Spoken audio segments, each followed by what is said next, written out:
Bible ప్రవచనాలు అనగానే చాలామందికి ఒక భయం, ఒక మిస్టరీలాగా అనిపిస్తుంది. కానీ ఒక నిజమైన దేవుని బిడ్డకు ప్రవచనాలు భయాన్ని పుట్టించటానికి కాదు, మనలో ఒక అవగాహనను, ఒక అత్యవసర పరిస్థితిని, అర్జెన్సీని, నిరీక్షణను పెంచడానికి దేవుడిచ్చాడు. బైబిల్ ప్రవచనాలు మనకొక సత్యాన్ని పదే పదే గుర్తు చేస్తున్నాయి. ఈ ప్రపంచం ఎటో గుడ్డిగా కంట్రోల్ తప్పి వెళ్ళిపోవడం లేదు. మన చుట్టూ జరుగుతున్న ప్రతి సంఘటన దేవుని సార్వభౌమ ప్రణాళిక ప్రకారమే అక్షరం పొల్లుపోకుండా జరుగుతోంది. దేవుడు ఎప్పుడూ ఆశ్చర్యపోడు, ఆయనకన్నీ తెలుసు. దేవుడొక మాటిచ్చాడంటే అది ఖచ్చితంగా నెరవేరుతుంది. ఒక్కసారి ఆలోచించండి, యేసుక్రీస్తు మొదటి రాకడ గురించి వందల ప్రవచనాలు వ్రాయబడ్డాయి. ఆయన ఎక్కడ పుడతాడు, ఎలా బ్రతుకుతాడు, ఎలా చనిపోతాడు, మూడవ దినమున ఎలా సజీవుడై లేస్తాడు, ఈ ప్రవచనాలన్నీ ఆయన పుట్టడానికి వందలేళ్ల క్రితమే రాయబడ్డాయి. మరియు అవి 100% ఖచ్చితంగా నెరవేరాయి. ఆయన మొదటి రాకడ ప్రవచనాలు అంత పర్ఫెక్ట్గా నెరవేరినప్పుడు ఆయన రెండవ రాకడ ప్రవచనాలు కూడా అంతే ఖచ్చితంగా నెరవేరుతాయనడంలో ఏమైనా సందేహం ఉందా? దేవుడు మనకి సూచనలిచ్చింది తేదీలు ఫిక్స్ చేసుకోవడానికి కాదు, ఈ లోకం మత్తులో నిద్రపోతున్నా మనం ఆత్మలో మెలకువగా ఉండటానికి. ఈరోజు చరిత్ర ముగింపు దశకు చేరుకుందని నిరూపించే 6 ముఖ్యమైన ప్రవచన సూచనలను, అంటే 6 ప్రొఫెటిక్ సైన్స్ని మనం చూద్దాం. వీటన్నిట్లో మొదటిది, అత్యంత ముఖ్యమైన సూచన, యేసుక్రీస్తు అతి త్వరలో రాబోతున్నాడు. ప్రకటన 22:12లో యేసయ్య అంటున్నాడు, ఇదిగో త్వరగా వస్తున్నాను. చాలామంది నాస్తికులు ఈ మాటని ఎగతాళి చేస్తారు. త్వరగా అంటున్నాడు కదా, 2000 ఏళ్లు దాటిపోయింది, ఇంకా రాలేదేంటి అని హేళన చేస్తారు. కానీ వాళ్లకు అర్థం కాని సత్యం ఏంటంటే, దేవుని కాలమానం అంటే గాడ్స్ టైమ్ లైన్ అన్నది మన క్యాలెండర్లాగా ఉండదు. 2 పేతురు 3:8లో చెబుతోంది, ప్రియులారా, ఒక సంగతి మరిచిపోకుడి, ప్రభు దృష్టికి ఒక దినము 1000 సంవత్సరముల వలనూ 1000 సంవత్సరములు ఒక దినం వలనూ ఉన్నవి. దేవుడు సమయానికి అతీతుడు. ఆయనకు 2000 సంవత్సరాలు అంటే కేవలం 2 రోజులతో సమానం. ఈ విశ్వం దేవుని టైం టేబుల్ ప్రకారం నడుస్తుంది తప్ప మన టైం టేబుల్ ప్రకారం కాదు. మరాయన ఎందుకు ఆలస్యం చేస్తున్నాడో తెలుసా?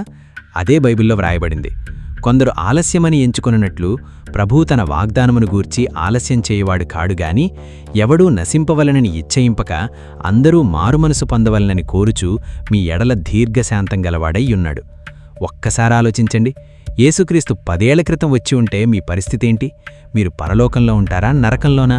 కనీసం 1 సంవత్సరం క్రితం వచ్చున్నా మనలో చాలామంది పరిస్థితి ఏంటో ఊహించడానికే భయంగా ఉంది కదా. ఆయన ఆలస్యం చేయడం వల్లే కదా ఈరోజు మీకు ఈ రక్షణ దొరికింది. ప్రపంచంలో మూలమూలల్లో ఎవరో ఒక పాపి ఇప్పుడే మోకరించి యేసయ్యను సొంత రక్షకుడిగా అంగీకరిస్తున్నారు. ఆయన ఆలస్యం వెనుక ఉన్నది కోపం కాదు, ఒక్క ఆత్మ కూడా నరకానికి వెళ్లకూడదనే ఆయన అపారమైన ప్రేమ. రెండవ సూచన, ప్రపంచీకరణ, ద రైజ్ ఆఫ్ గ్లోబలిజం. ప్రకటన 13వ అధ్యాయం 7-8 వచనాల్లో మనం చదివితే, భవిష్యత్తులో ఒక ప్రపంచ నాయకుడు రాబోతున్నాడు. వాడి కింద భూమి మీదున్న సకల జనులు, దేశాలు, భాషలు మాట్లాడేవారు ఏకమైపోయి వాడికి నమస్కారం చేస్తారని వ్రాయబడింది. అంటే ప్రపంచం అంతా ఒకే నాయకుడి కిందకు వచ్చేస్తుంది. ఒకప్పుడిది అసాధ్యం అనిపించింది, కానీ ఈరోజు మన చుట్టూ జరుగుతున్నది గమనించండి. ఏ దేశం విడిగా లేదు. టెక్నాలజీ, ఇంటర్నెట్, గ్లోబల్ ఎకానమీ ఇవన్నీ ప్రపంచంలోని సరిహద్దులను చెరిపేస్తున్నాయి. ఏ దేశంలో యుద్ధం జరిగినా ఇంకో దేశం మీద ప్రభావం పడుతోంది. ఎప్పుడూ లేనంతగా దేశాలన్నీ ఒకదానిమీద ఒకటి ఆధారపడుతున్నాయి. ఒకే ప్రపంచ ప్రభుత్వం, ఒకే నాయకుడు పరిపాలించడానికి కావలసిన వేడిక ఈరోజు స్పష్టంగా సిద్ధమైపోయింది. మూడవ సూచన, క్రీస్తు విరోధి రాకడకు రంగం సిద్ధమైంది. దానియేలు 9:27 ప్రకారం 7 ఏళ్ల మహాశ్రమల కాలం ఎలా మొదలవుతుందో తెలుసా? ఒక అపరిచిత నాయకుడు వస్తాడు. వాడు ఇజ్రాయెల్ దేశంతో మరియు అనేక దేశాలతో ఒక 7 ఏళ్ల శాంతి ఒప్పందం చేస్తాడు. ఇప్పుడు ప్రపంచంలో, ముఖ్యంగా ఇజ్రాయెల్ చుట్టూ జరుగుతున్న భయంకరమైన యుద్ధాలు, గొడవలు చూస్తుంటే ప్రపంచం ఒక అంధకారంలో ఉంది. జనాలకు ఒక నాయకుడు కావాలి, మమ్మల్ని రక్షించే ఒక నాయకుడు కావాలి, మా ఆర్థిక సమస్యలు తీర్చి మాకు శాంతినిచ్చేవాడు కావాలని ఈ ప్రపంచం ఎదురుచూస్తుంది. ఆ కరెక్ట్ టైంలోనే ఈ క్రీస్తు విరోధి ప్రపంచ వేదిక మీదకు వస్తాడు. వాడి సాతానిచ్చిన పూర్తి శక్తితో వస్తాడు, అద్భుతాలు చేస్తాడు, ఆకాశం నుంచి అగ్నిని దిగివచ్చేలా చేస్తాడు. చరిత్రలో ఏ నాయకుడూ తేలేని ఒక దొంగ శాంతిని వాడు తీసుకొస్తాడు. వాడిని చూసి లోకం గుడ్డిగా నమ్ముతుంది. కానీ ఆ 7 ఏళ్ల మధ్యలో వాడు తన నిజస్వరూపం బయటపెడతాడు. వాడికి ఒక పొలిటికల్ లీడర్లాగా కాదు, ఒక దేవుళ్లా జనాలు పూజలు చేయాలని డిమాండ్ చేస్తాడు. అందరి కుడిచేతికి లేదా నొసటి మీద మృగపు ముద్ర వేయించుకునేలా చేస్తాడు. ఆ ముద్ర లేకుండా ఎవరూ ఏమీ కొనలేరు, అమ్మలేరు. పరిశుద్ధుల మీద యుద్ధం చేసి కొంతకాలం వాళ్లని హింసిస్తాడు. కాని భయపడకండి, ఆర్మగెద్దో యుద్ధంలో రాజులకు రాజు ప్రభువులకు ప్రభువైన యేసుక్రీస్తు దిగివచ్చినప్పుడు ఈ క్రీస్తు విరోధి పాతాళానికి విసిరివేయబడతాడు. 4వ సూచన పరిశుద్ధులకు హింసలు. యేసయ్య స్పష్టంగా చెప్పాడు, నా నామం నిమిత్తం మీరు సకల జనుల చేత ద్వేషించబడతారు. ఈరోజు క్రైస్తవుల మీద దాడులు జరగని దేశముందా? ప్రాచీన కాలంలోనే కాదు, ఈ ఆధునిక కాలంలో కూడా తమ విశ్వాసం కోసం ప్రాణాలర్పిస్తున్నవారు ఎంతోమందున్నారు. యుగాంతం సమీపించే కొద్దీ దేవుని బిడ్డల మీద, సత్యం మీద ఈ లోకానికి పగ మరింత పెరిగిపోతుంది. ఇది ఆయన రాకడకు ఒక స్పష్టమైన సూచన. 5వ సూచన వేదనలు ప్రారంభం. మత్తయి 24వ అధ్యాయంలో యేసుక్రీస్తు అన్నాడు, జనం మీదికి జనము, రాజ్యం మీదికి రాజ్యము లేచును, అక్కడక్కడ కరువులు, భూకంపాలు కలుగును. ఇవన్నీ వేదనలకు ప్రారంభం. గ్రీకు భాషలో ఈ వేదనలు అనే పదానికి ప్రసవ వేదన అని అర్థం. ఒక స్త్రీకి బిడ్డ పుట్టే ముందు ప్రసవ నొప్పులు ఎలా వస్తాయో తెలుసా? మొదట చిన్నగా వస్తాయి, వాటి మధ్య కొంచెం గ్యాప్ ఉంటుంది. కాని సమయం దగ్గరపడే కొద్దీ నొప్పుల తీవ్రత భయంకరంగా పెరుగుతుంది. ఒకదాని తర్వాత ఒకటి విరామం లేకుండా వస్తాయి. ఈరోజు మన లోకాన్ని చూడండి. డేటా ఏం చెప్తోందో తెలుసా? 20వ శతాబ్దం ప్రారంభం నుంచి భూకంపాల సంఖ్య విపరీతంగా పెరిగిపోయింది. ఎక్కడ చూసినా యుద్ధాలే. ఒక సమస్య తీరకముందే మరో విపత్తు. ఆర్థిక మాంద్యం, వైరస్లు, తుఫానులు ఒకదాని తర్వాత ఒకటి భూమిని కుదిపేస్తున్నాయి. ఇవన్నీ ఎందుకు జరుగుతున్నాయి? ఒక క్రొత్త లోకం పుట్టబోతోంది. యేసుక్రీస్తు రాకడ కోసం ఈ భూమి ప్రసవవేదన పడుతోంది. 6వ సూచన మనుషుల స్వభావం పూర్తిగా మారిపోతుంది. 2 తిమోతి 3:1-5 చదవండి. పౌలేమంటున్నాడో, అంత్యదినములలో అపాయకరమైన కాలములు వస్తాయి. మనుషులు స్వార్థపరులు, ధనాపేక్షకులు, బింకములాడువారు, గర్విష్ఠులు, తల్లిదండ్రులకు అవిధేయులు, కృతజ్ఞత లేనివారు అవుతారు. దేవునికంటే సుఖభోగాలను ఎక్కువగా ప్రేమిస్తారు.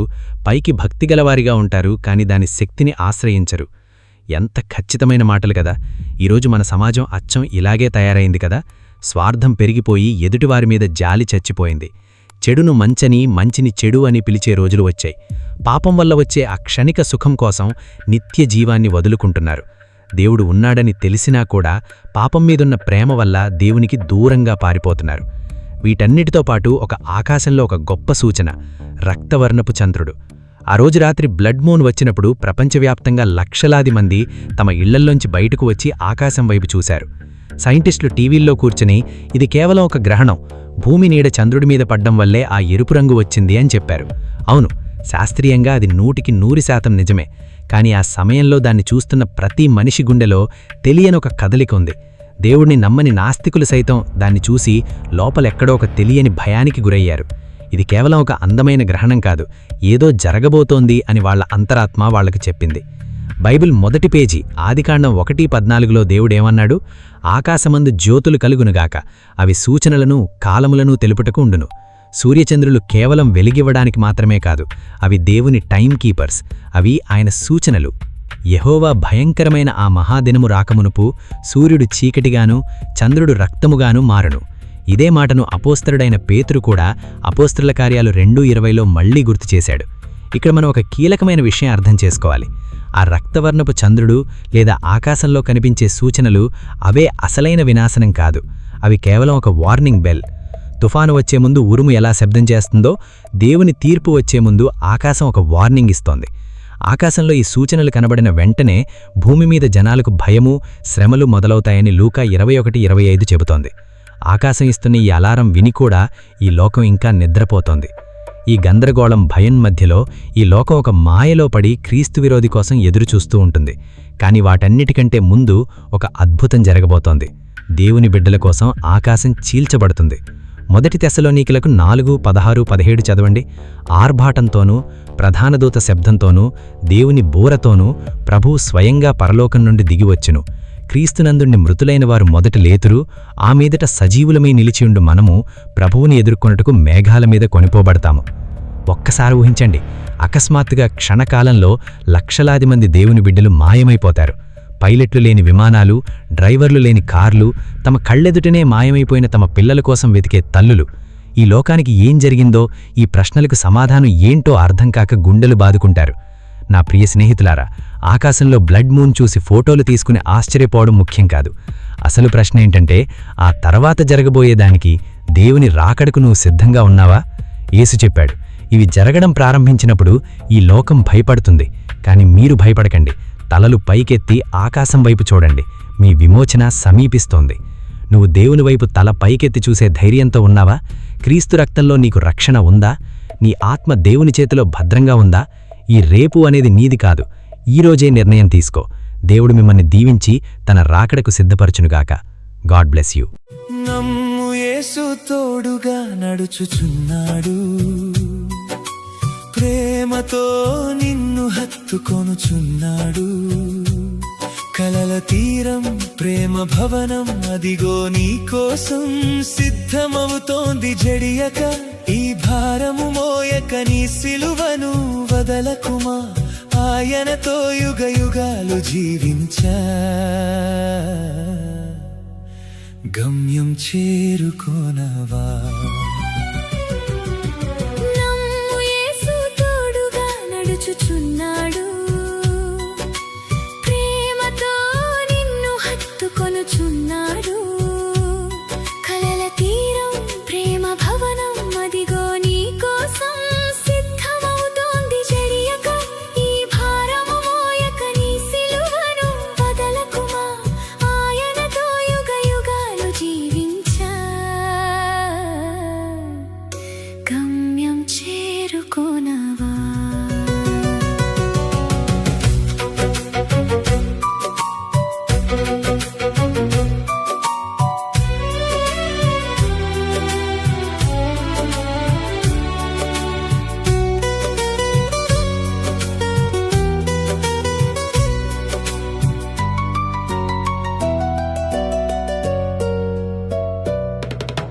కల్వరిగిరిలో చూసిన సిలువయే శరణముగా, ప్రభువు ప్రేమను తెలిపే శాశ్వత సత్యముగా.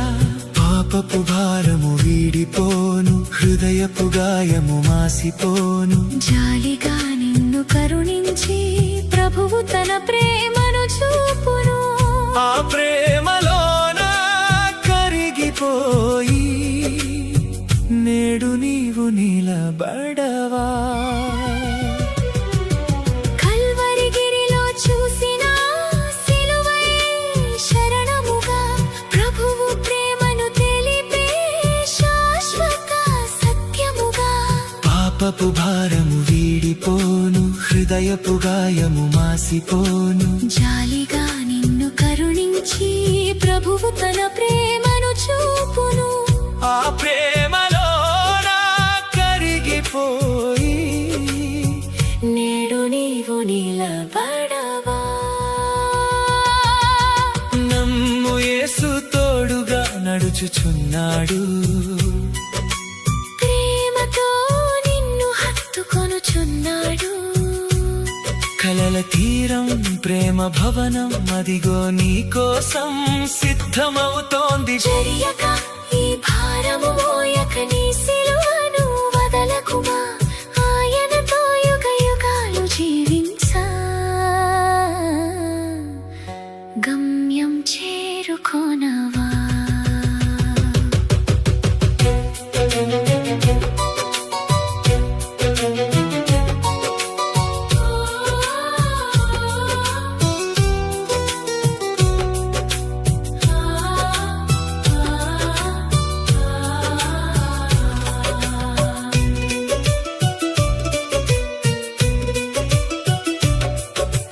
గుండెలో ఆయన్ని బంధించి శాంతితో బ్రతకాలిగా.